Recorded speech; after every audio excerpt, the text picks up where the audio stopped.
Hey, hello everybody, and welcome to Spiritual Metaphysics or Spiritual Awakening 101. My name is Jerry Yaakov. I'm your host. I'm also a student and teacher of metaphysics.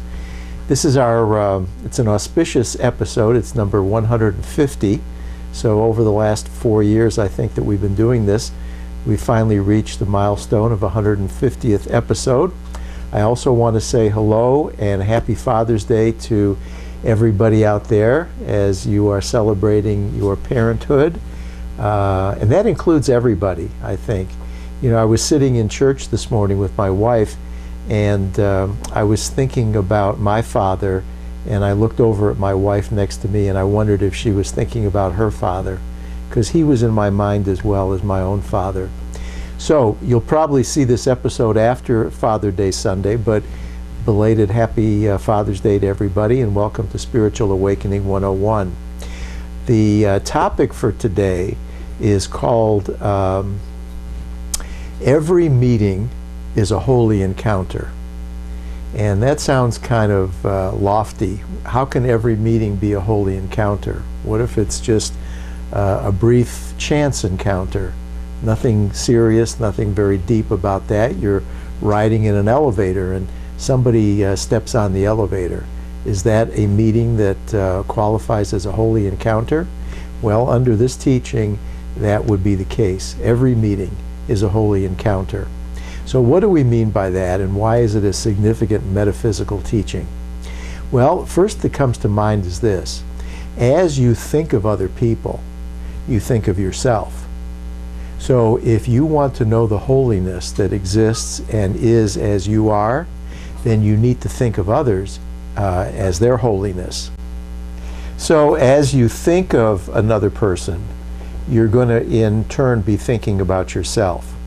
And that is because of the traditional spiritual law of interconnectedness or interbeingness or unity.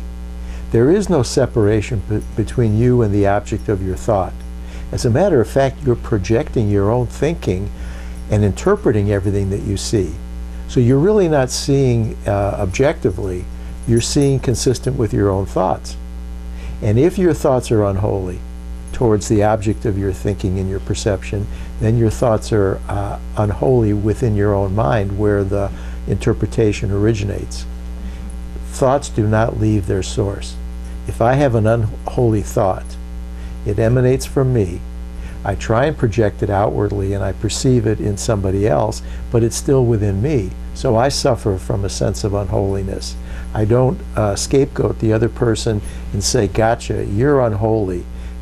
However you think of the other person, critically, judgmentally, negatively, there's some aversion there. Or it could be some adulation. It could be some putting on a pedestal. We're talking about that as the flip side of the same coin. Every meeting is a holy encounter, meaning it's holy meeting holy. Namaste. The holiness within me acknowledges and greets the holiness within you. We're both worthy. There's no inequality or separation. So every meeting is a holy encounter, whether it's a brief encounter on an elevator or it's a family member with whom we spend a lot of time, or it's a colleague at work. So this whole idea of relationship really is intertwined and interconnected with holiness and metaphysics. And there's no separating it. And what I mean by that is, as you consider others, you consider your connection with your God. Because we're all united with each other and with God. There's no separation or divisibility. So I can't carve out an exception in terms of my holy view of somebody and still say that I truly believe in a holy God, because I'm judging God in the person of that soul that I'm viewing. And that's a judgment on the entirety, on me, because as I think of another, I think of myself, and as of God, I'm thinking as another, I think of them. I really am thinking of the creator of that person or that soul. It's so interconnected and it's so holistic in one that it really is important that we focus our attention on this idea that every meeting can be a holy encounter, and needs to be. All right, taking it one step further, what if I don't feel, as I view people by and large, that I see their holiness? I don't see it as a holy encounter at all. I see it maybe sometimes with awkwardness, sometimes with embarrassment, sometimes with fear. There's a recent set of news stories about observing people fearfully. This involved a racist statement about a particular ethnic group. And somebody of prominence and celebrity said, yeah, if I saw somebody of that particular ethnic group on a dark street, I would cross over and go on the other side for my own safety. Is that the kind of thing that we're talking about? Well, at one level, yes, it is. On another level, maybe it would behoove you, if you go into dangerous neighborhoods, that you not attract attention to yourself, because they are by definition dangerous, and you might be opening yourself up to harm. So is it really that confusing, or is there some way that we can metaphysically tease this out and see it with holiness, even if I'm afraid for my safety? And the answer is unequivocally yes. I see somebody and recognize the fear that comes up in me. And then I give that fear willingly to my God, to the Holy Spirit, to the Buddha, the Tao, Allah, the light within me. And I ask that I see past the form that seems frightening, so that I see the content, the essence, the soulfulness of that person. Then I'm free, because I'm then placing my mind in a state of holiness. Every meeting is a holy encounter. I'm placing my mind in a state of holiness, whether I cross over to the other side of the street or not. I'm seeing them with holiness, and I'm directed to do what may or may not be a practical response in a world that is dualistic. Some things are dangerous, other things aren't. But in a metaphysical, heavenly world, which we all occupy eternally, there is no dualism, and there is no danger, no danger. It's all a heavenly state of love. So I want to be able to operate in the world of dualism from a frame of reference of holiness and love, regardless of what I then do on the behavioral or physical level. And this takes a lot of practice. But the simplistic approach that I'm teaching is that it begins first within my mind. Can I bless the person even though I feel fear come up? And can I then remember that the reality of me and that person is love? And that in a world of dualism, there may be practical steps that I need to take for their well-being as well as my own. You don't want to provoke fights. You don't want to provoke situations that engender danger. That's all fine. But is it coming from a blessing? Is it coming from a sense of holiness? And if you and I can remember that every meeting is a holy encounter, and here's another angle that I think is helpful in this teaching. It's a holy encounter, meaning there's something for me to learn. If I have fear around particular people, here's another example. Men oftentimes are afraid of women, or women oftentimes, maybe unrealistically, are afraid of men. So it's a gender issue, it's not an ethnic issue. Well, let's put it in that context for a minute. Isn't there something for me to learn? What is it that brings up in me fear about the opposite sex? What is it about that needs to be healed within me that brings up, let's say, an objectification of the other person because it's a woman? I don't see them as holy, I see them as an object. And that could go as a man towards another man too. I can see them as an object. I think that conceptual objectification of people renders the unholiness that we're trying to address. We don't see them as a holy child of God. We see them consistent with a ego interpretation based on gender or social standing or ethnicity or any number of things, as well as economic insecurities. There's a rich person. I don't trust rich people. There's a politician. These are all concepts that then engulf our perception. And it's always based on the past. These beliefs that are projected onto people in an unholy perceptive relationship, conceptually, behaviorally, is all based on the past. What beliefs do I bring to the situation? What have I heard when I was being brought up by my parents? What were my school experiences? And even before birth, what was my soul experience in a previous life? What am I to learn here now in this soul incarnation that I didn't learn in a previous incarnation as a soul passing through eternity? So the holiness, which is an idea of love and right-mindedness, is something that heals all of the incarnational omissions that we may have experienced because we didn't learn it yet. It heals all of the ego interpretations that are based in fear that we haven't learned yet. So it's always a learning experience. It's always an experience, and this is another point I want to make, it's always an experience of learning to join with oneself. And I think we talked about that in the beginning. As I think of another, I'm thinking of myself. Well, I have some readings from a book called Gifts from A Course in Miracles. And this is a synopsis of edited parts from A Course in Miracles, the unabridged edition. This is called Gifts from A Course in Miracles. And on page 80 is a section entitled Recognizing Your Brother.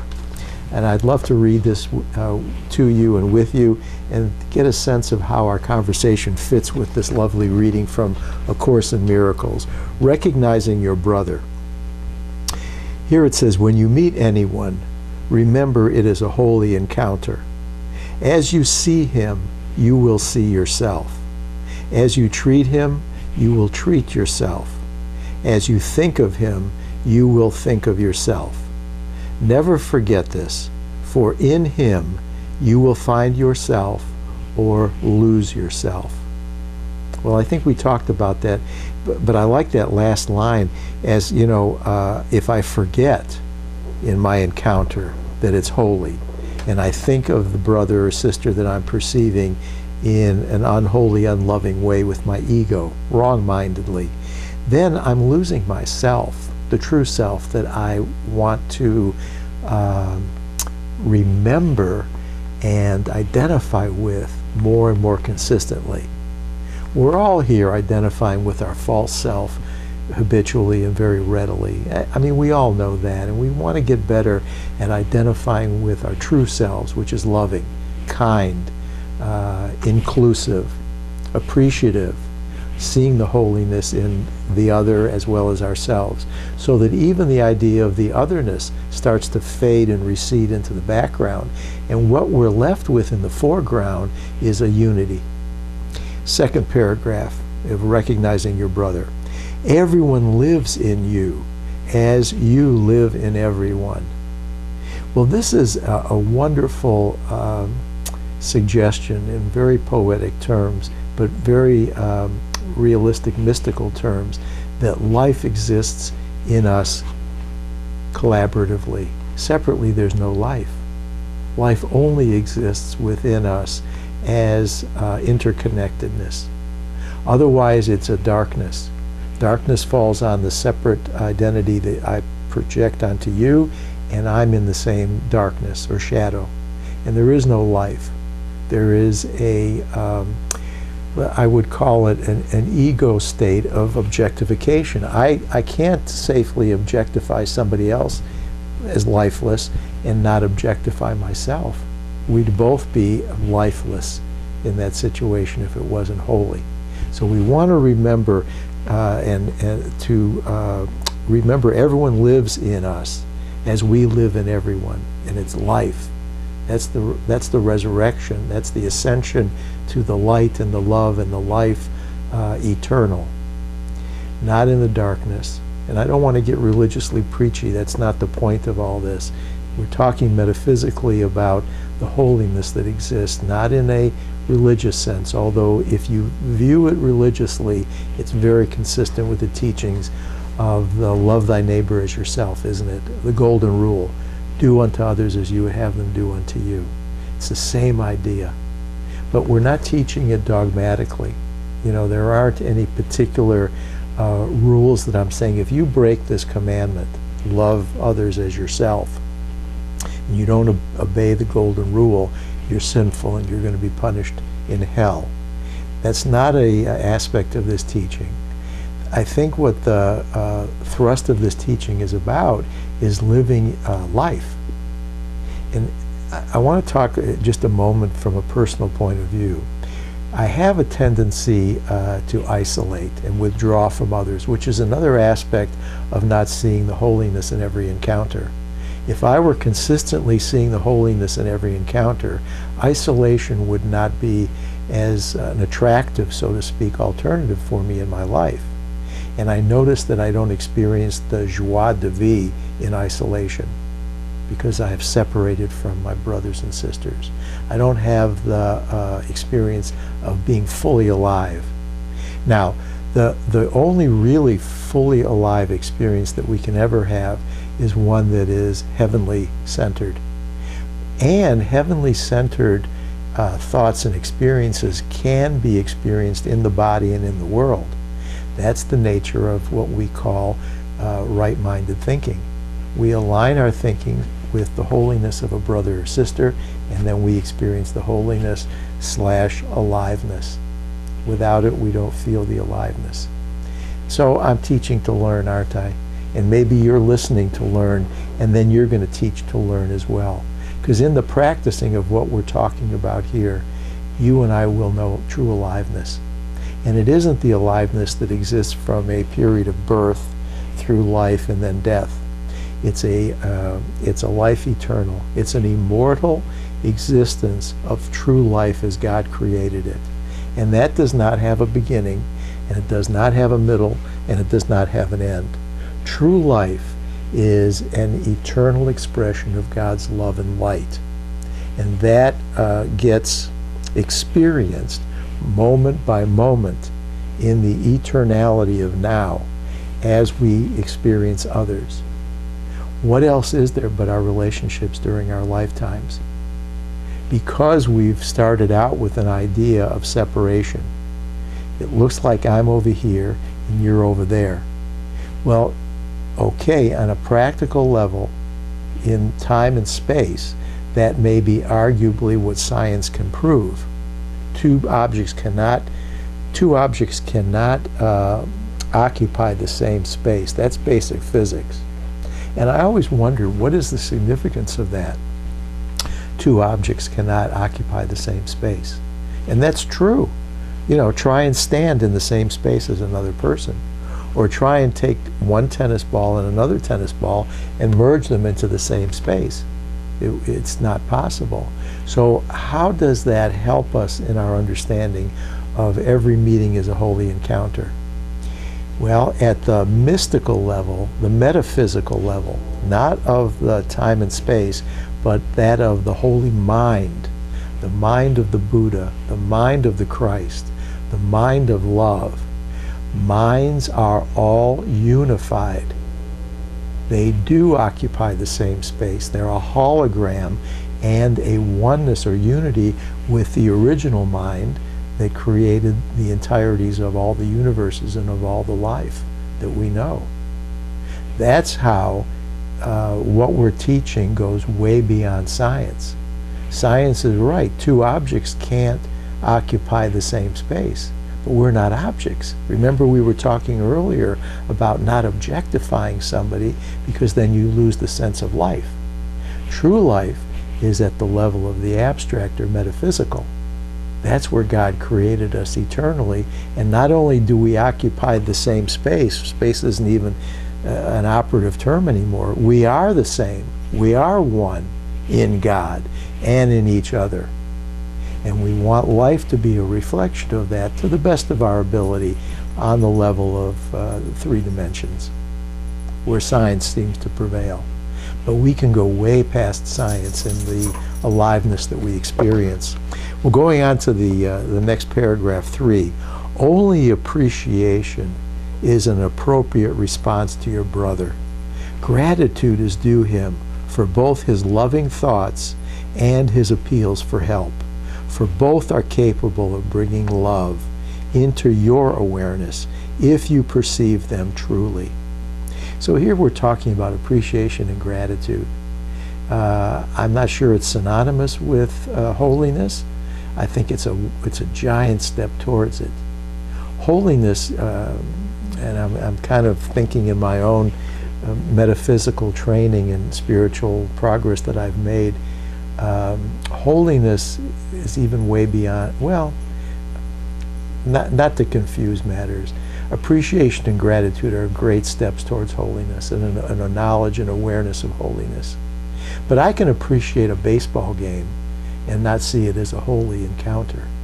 So we have to listen to these terms like gratitude and appreciation with a much more expansive ideation around what it means. I'm being holy in my gratitude. I'm being holy in my appreciation. That's the extent that we start to reach for the stars and holiness. There's a wonderful Buddhist expression that the finger that points to the moon isn't the moon, but it's the finger that points to the moon, and we want to know that we're able to reach for it and point towards it and live from that. So appreciation and gratitude are wonderful steps as the finger that points to the moon, which is the holiness that really is who and what we are, the light and the love of holiness. Recognize all whom you see as brothers, because only equals are at peace.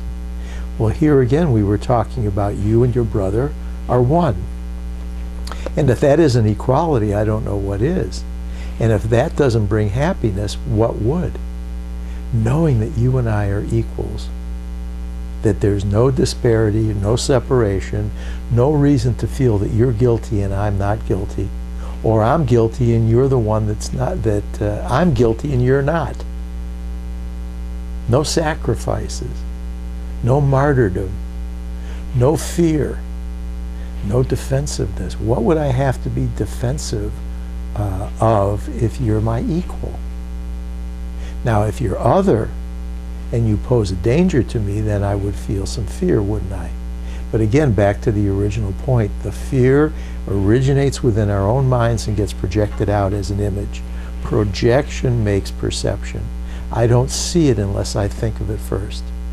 Now that's a big step for most people to acknowledge and to accept. But it's true, friends. If you see it, I promise you, you have thought of it first. That is the writing, if you will, of the cause and effect equation. Cause doesn't exist out there first, and we're reacting at the effect of the cause out there. Cause exists in our own minds first, then effect is out there as the projected image that we perceive. And that's great news because it's filled with hope. I can change my thinking at the level of cause. And then what I see out there at the level of effect changes consistent with my thinking. So I change my thinking from unholy thoughts to holy love-centered thoughts. And then I see it out there. And then I see a world. This is a wonderful slogan: seek not to change the world. Seek to change your thinking and your mind about the world. And then you'll see a different world. One that is filled with holiness. And as it said earlier here, you know, you're going to see people and places that are calling for love rather than expressing love, but you see it as a call for love. And in either case, either they're expressing love or calling for love, the appropriate response is love. Well, let me complete this because I know we're running short. The time is just flying here. Recognize all whom you see as brothers, because only equals are at peace. When you have seen your brothers as yourself, you will be released. It will be given you to see your brother's worth when all you want for him is peace. And what you want for him, you will receive. Well, we teach in 12-step work, which is some of the things that I also do in recovery. You're to pray for other people that they have exactly what you want for yourself. And try that for 30 days. And here it's saying, you know, see your brother's worth, and when all you want for him is peace, and what you want for him, then you will receive. Pray for their peace. Pray for a forgiving heart towards them, and you will know peace and forgiveness. In truth, you and your brother stand together with nothing in between. Well, we were talking about the no two objects can occupy the same space. And here it's saying at the metaphysical, holy level, that is disproven. Science is wrong when it comes to aliveness. In truth, you and your brother are together and stand together with nothing in between. Christ stands before you both each time you look upon your brother. Dream of your brother's kindnesses instead of dwelling in your dreams on his mistakes. Oh, I'd love to do an episode just on that. Select his thoughtfulness to dream about instead of counting up the hurts he gave. Forgive him his illusions and give thanks to him for all the helpfulness he gave. So when we're thinking, and again I mentioned that the past impinges on our ideations, and then the past seems to be represented in our perception. If I can remember to forgive my previous illusions and give thanks for all the helpfulness that I can remember about somebody instead of the unhelpfulness, that's a selective decision I'm making towards holiness rather than unholiness. And we need to learn to be selective in our thinking. Change your thinking, you change your world. You can overlook your brother's dreams. So perfectly can you forgive him his illusions. He becomes your savior from your dreams. It is not up to you to change your brother, but merely to accept him as he is. You will never know that you are co-creator with God until you learn that your brother is co-creator with you. Well, that's that Holy Trinity that I was talking about. We're all within the circle of creation and life. My brother, me, and God. And anyone that's accepted or outside the circle then puts us all outside the circle. So that's it. You will never know that you are co-creator with God until you learn that your brother is co-creator with you. And with that, we'll close. Thank you so much for being in the presence of this teaching. Namaste, shalom, and peace. God bless. Nama 100 aja.